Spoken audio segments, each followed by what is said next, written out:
বেটি মা তারা, বাবা মহাদেব তো আছেই এবং স্বপ্নে দেখা যায়। খুব আশীর্বাদ করে বেটি, যেটা যেটা মনে মনে করিস কিন্তু অল্প দিন হলেও সেটা ঘটে এবং হয় বেটি। যে ধার দিয়েও না যে ধার দিয়েও তোর আশাটা পূরণ হয়। কিন্তু বাড়িটা নিয়ে তো চিন্তা, এটা তো সমস্যা নেই বেটি, বাড়ি হবে তোর, চিন্তা করতে হবে না। গোবিন্দ মা বাবার আশীর্বাদে অবশ্যই বাড়ি ঘরদর হবে। ওর বাবার বাড়িতে যেতে হবে নাকি অন্য জায়গায়? অন্য জায়গায় সম্পত্তির যোগও আসবে, নিতে পারবি বেটি। আচ্ছা, ওর ইচ্ছা নেই ওর বাবার বাড়িতে থাকার, কিন্তু ও সেই ব্যক্তির লোক নয় বেটি তোর স্বামী। ও নিজের পায়ে দাঁড়াবে এবং নিজের চেষ্টায় আছে, কিন্তু তোদেরকে খোলসা করে বলে না। ভেতর ভেতর ওই চিন্তায় নিজেই সবকিছু করবে, আমার কিছু জানাবেও না, টাকা পয়সা দেখো, যে জিনিসপত্র কিছু কাজ করব শেয়ার করবে, সেই কথাবার্তা কোনো শেয়ার করতে চায় না। না না। আর যা স্বপ্ন দেখিস খুব ভালো স্বপ্ন দেখিস বেটি। ওই আমি তো সবসময় কৃষ্ণ গোবিন্দর স্বপ্ন, মা বাবার স্বপ্ন এবং অনেক কিছু জানাস মনে মনে। প্রতিষ্ঠা করার কথা মানে স্বপ্ন ওইসব তো আসে, তো প্রতিষ্ঠা করতে হবে না কি করতে হবে? হ্যাঁ অবশ্যই বেটি, তুই যেখানে আছিস যেরকম আছিস আগে যদি প্রতিষ্ঠা করতে পারিস করে নিবি। গোপাল গোবিন্দ বেটি, গোবিন্দ মা বাবা ছোটর হুডেও হলে তুই তো সেবা দিস। হ্যাঁ, রাধাকৃষ্ণ ছোট ছোট আর গোপাল না রাধাকৃষ্ণ কোনটা? ফটোগ্রাফি।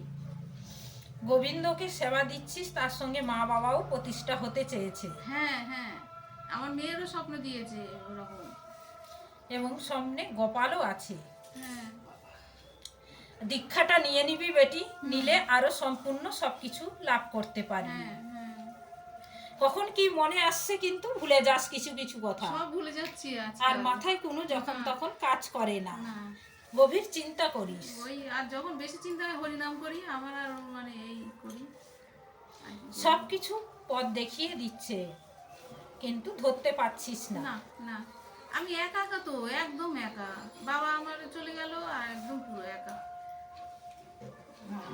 দীক্ষা নেবার পর থেকে বেটি যা যা স্বপ্নে আসছে সব মনেও থাকবে এবং পরিষ্কারও হয়ে যাবে। আচ্ছা আচ্ছা, তাহলে যেন পূর্ণিমাতে আমি দীক্ষাটা নিতে পারি, সামনের পূর্ণিমায়।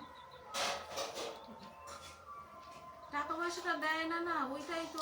সব পেয়ে যাবি বেটি, সবই পাবি, ওর কথাও জানতে পারবি।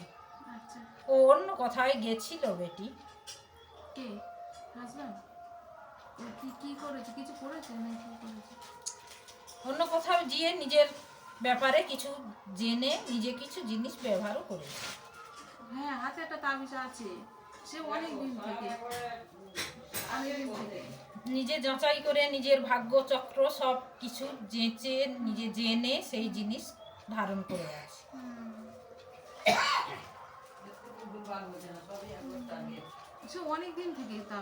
অনেক দিন থেকেই উনি যাচাই করে নিয়েছে নিজের ভাগ্য চক্র কি হবে, আগম নিয়ম কি হবে, সেই মতন উনি সবকিছু চলছে।